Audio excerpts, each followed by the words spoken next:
And get started. Waited long enough. So everybody, welcome to Crowdsourced Politics podcast. I am your host, Anthony Strain, and today I am here to talk to you about why the American voting system sucks and what we can do about it. So the American voting system, as many of you probably know, is a first-past-the-post voting system.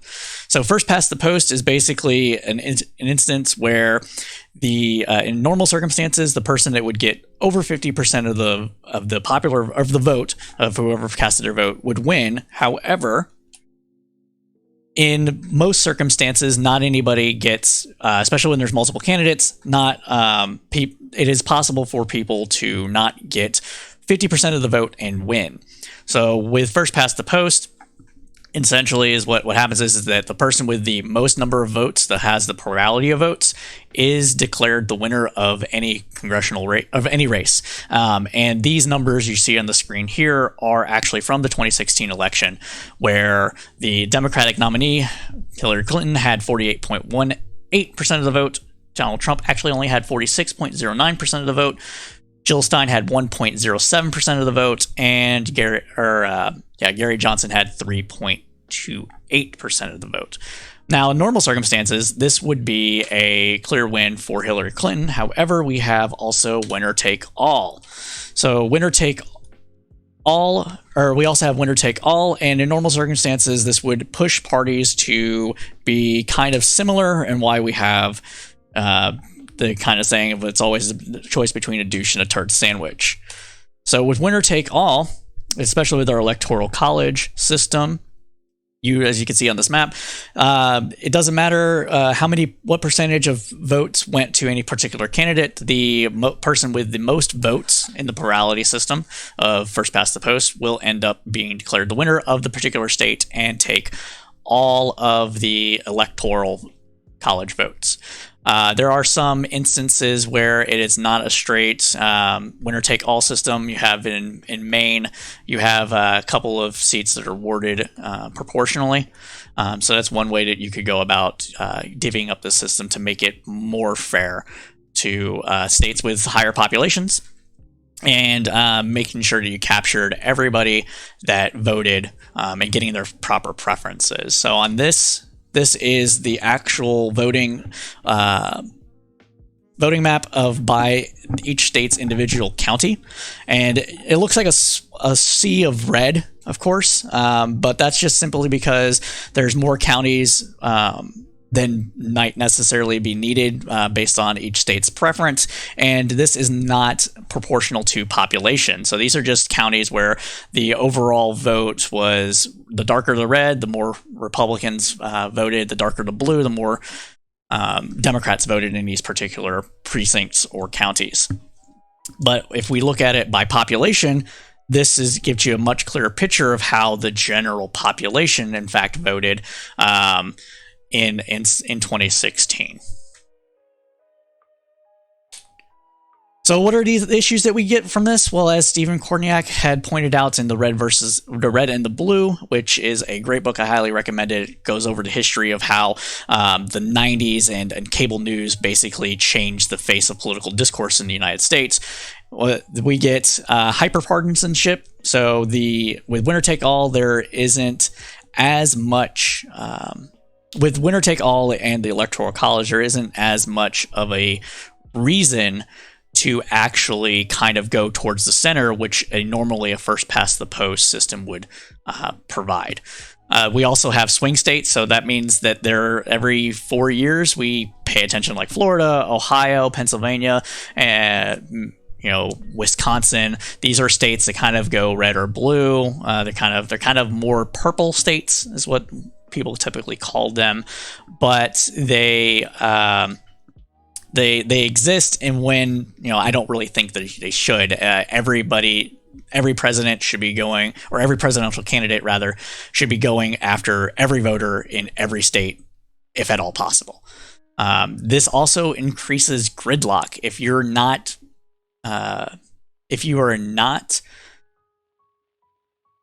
push towards compromise if you are only caring about getting your base out to vote because of how a particular state's demographics are set up, then you're not likely to compromise, because in a primary you're more likely to get primaried by somebody for Republicans to their right and for Democrats to their left and lose the primary spot.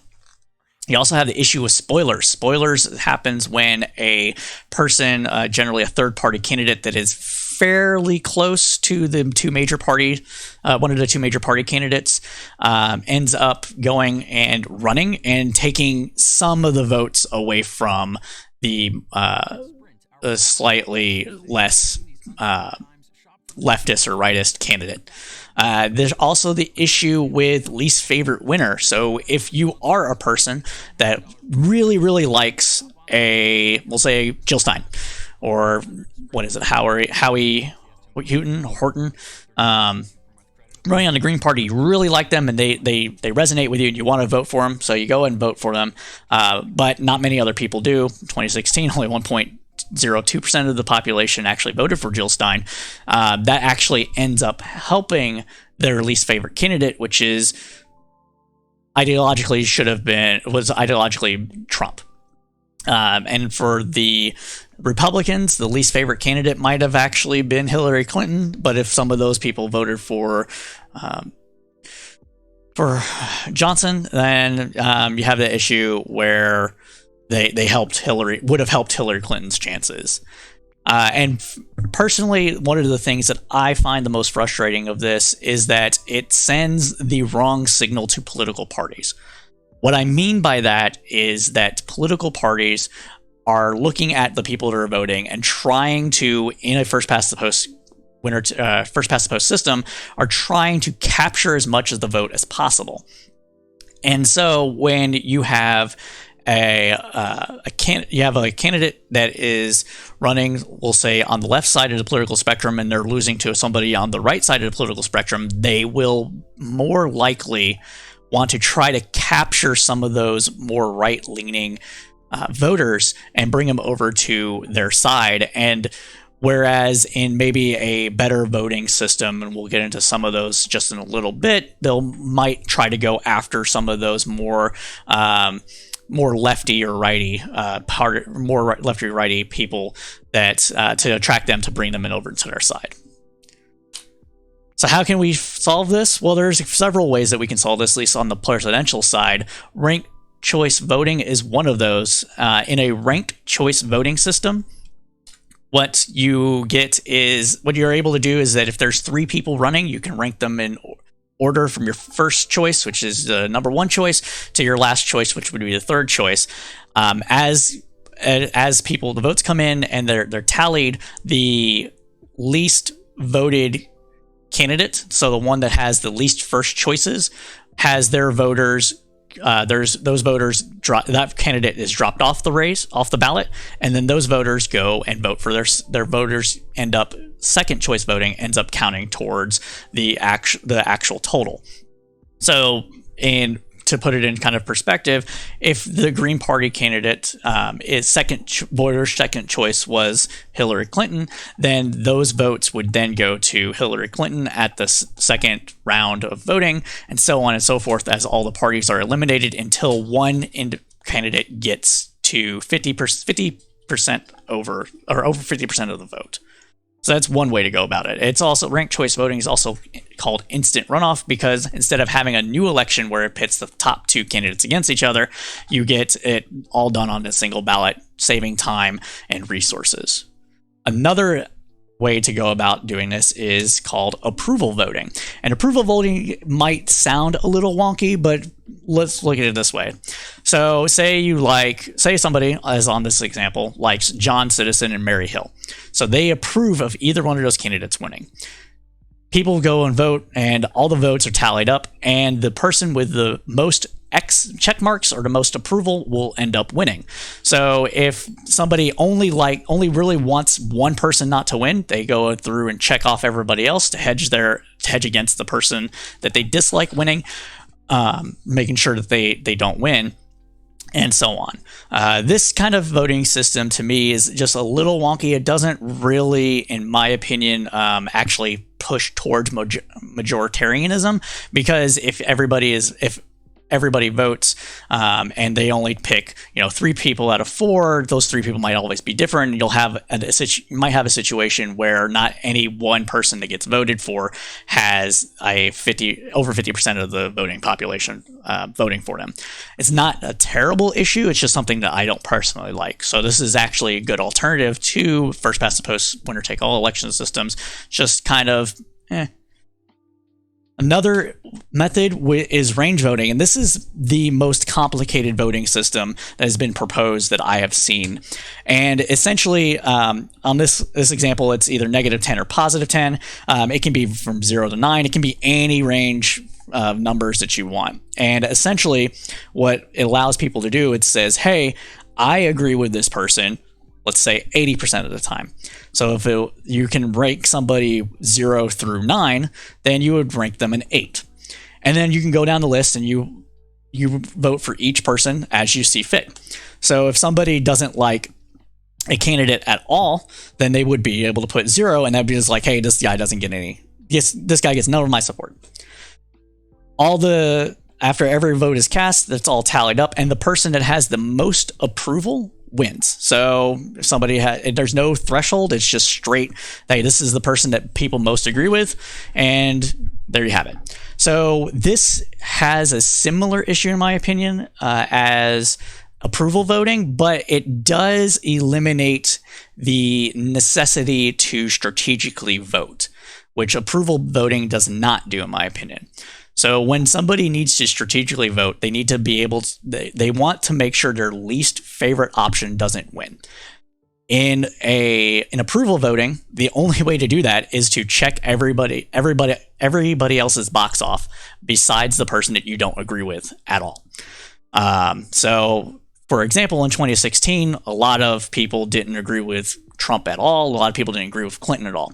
So in order to ensure that neither one of those candidates didn't win, they would have to either vote Trump, Jill Stein, and Gary Johnson in order to ensure that Clinton didn't win. And for people that didn't want Trump to win at all, they would have to check off Hillary Clinton, Jill Stein, and Gary Johnson. So it eliminates the wrong signaling message that happens, because if people might rank somebody higher than another person in a vote, and that's not sent, the signal's not sent there at all in this example. So that's a couple of ways to go about doing it on the presidential level, but what about Congress? So for Congress, what we have right now is a single-member district, winner-take-all, first-past-the-post election system. This example is Texas. Texas has 36 districts in it. They're drawn all kinds of wonky due to things like gerrymandering, trying to maximize the most votes for a particular party, whoever was in power during the redistricting process. In Texas, that was Republicans in 2010 when redistricting was done. There are some things that people have done in order to make these redistricting more fair, suing under the Civil Rights or Fair Voting Rights Act, and that sort of thing to get these districts redone. I don't know when this particular map was set up, but it doesn't matter because it's just an example. So with this, you'll have a wash of red in Texas because they chose where the districts were drawn, and then they'd be able to use big data in order to go through and meticulously shave off little bits of the population in order to maximize the likelihood that their particular party wins. And then you get some issues where you have they call it packing, where they'll take a geographic area and they're like, okay, Democrats, we can't say Democrats can't win any state here, so let's pack this one district with 90% Democrats so they can't be split across generally 50-50 and put another one of our districts at risk. Another method of redistricting is called cracking, which is the opposite of packing. So you basically take a district where it has, 90% Republicans, and you crack it between two districts where you have one district that's, say, 52% Republican and another district that's 48% Republican, making one district more competitive than the other, so where you can flip those seats to your advantage. So how do we eliminate that? Well, we eliminate that by going through and making a multi-member district. And this is an arbitrary grid of Texas showing where some districts might be drawn. There's no population here. This is just a pure example for the purposes of this. Texas has, like I said, 36 districts, or 36 congressional seats. So we take those current congressional seats and shrink them down to 9. But they still have 36 congressional members.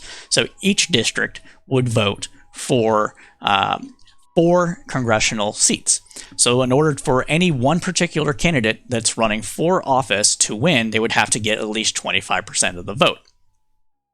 So what does this mean in practice? Well, what this means in practice is that what does it mean in practice is for single transferable vote is that, as you can see, Mickey Mouse is a clear winner. He reached 25% of the vote, but he got over 25% of the vote. So what ends up happening is that the person that crosses the threshold first has a random assortment of their voters taken quote unquote taken away and divvied out to their second choice. That is done as long as there's somebody that's clearly a winner, and those voters' second choice gets put onto any of the other candidates. If that doesn't lead to, in the Texas example, 4 congressional seats being filled, then the person with the least votes is eliminated from the round, and their voter's second choice is added to the remaining candidates. This is done down the line until you have a clear 4-member district, 4 congressional seats filled per district. So that is the long and the short of it. I can go over some of my additional thoughts on this. You guys can ask me questions. It's all up to you. I just wanted to do a quick video on that because I think it's very important for us to look at different alternatives to voting and find out what might best work for the United States in order to tamp down on some of the negatives that we see. So for example, hyperpartisanship. If you had multi-member districts, then you would be able to, with multi-member districts, at least for Congress, what would end up happening is that you would have a more fair representation of the general populace without having to go through and vote for necessarily particular parties like in a proportional representation system. It would also allow voters' preferences to be more accurately assessed. So with ranked choice voting, you have those voters that are like, hey, 20% of voters voted for Mickey Rourke as their first choice, but that person, they didn't get their votes in. So that person people would be in the other parties would be like, well, he's got something that I don't got. And his voters are kind of similar to my voters, so maybe I should go and appeal to their voters in order to make sure that I win in the next round. So it kind of gets some of those trappings eliminated and make it more fair. With ranked choice voting on a single electorate, so like the president, we can only vote for one president. You have the signal sent to the political parties that, hey, stop ignoring these voters. These voters matter, and they need to be heard. And with a ranked choice voting system where it's not winner take all, so that's one of the biggest problems with our election system today, then you would be able to have a Republican that exists in California vote and not have it be a complete waste of their time. Similarly, in Texas, a Democrat voting for president right now it's not entirely a waste of time. Don't get me wrong, voting is not a waste of time regardless, but it makes it to where you don't have this linguistic trick of saying, hey, Texas is a Republican state. Hey, California is a Democratic state. Well, no, they're both kind of purple. Like Texas, there's about 48% or so of the electorate lean Democrat, and the rest lean Republican. In California, I want to say it's about 42% are Republican, so it's a little less of a huge. It's a little less of purple, but still, those people's opinions about where the country should go should not just be ignored simply because they didn't vote for the right guy.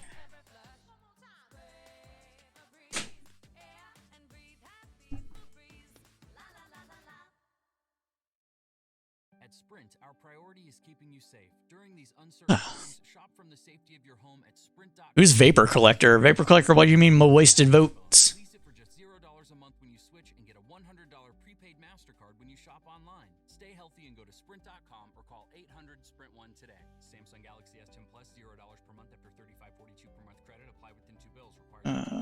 Go ahead and turn that down.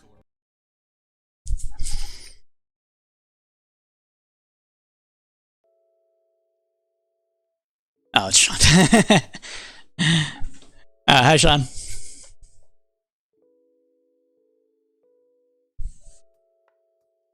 So yeah, that is the long story short of this. So do we have any questions from the audience? I know I was late getting started.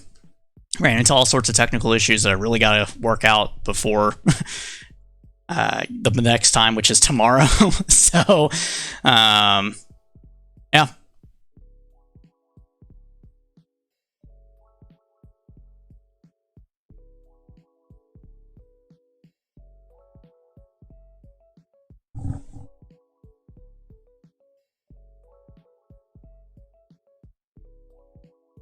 And I swear I won't do PowerPoint all the time. It was just way easier to gather everything into a single document to display, to make sure that people were able to follow along.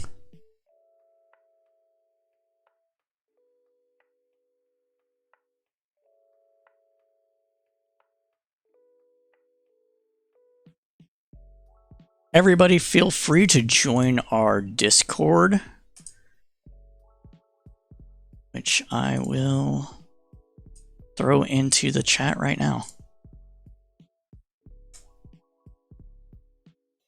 There we go. So that link will be good for today. Everybody can join in if they would like. We have political discussions on the Discord and just general chilling out. We also have a political Facebook group if anybody is interested, which I will also drop into the chat right now. There we go. And that's the Facebook group. We go live at least once every other week, typically on Sundays before we record a live episode. We will be live tomorrow with the rest of the podcast crew. Some of them might be watching this now. But tomorrow we will be talking about how not to bust, or what anybody can do in order can do or can't do or shouldn't do in order to try to convince Bernie or busters to actually support Joe Biden, especially in light of the recent allegations against him. And then on Sunday, we'll be talking about general newsy things with our thoughts and opinions before we record our next episode. And that episode will be published on our podcast host the following Tuesday.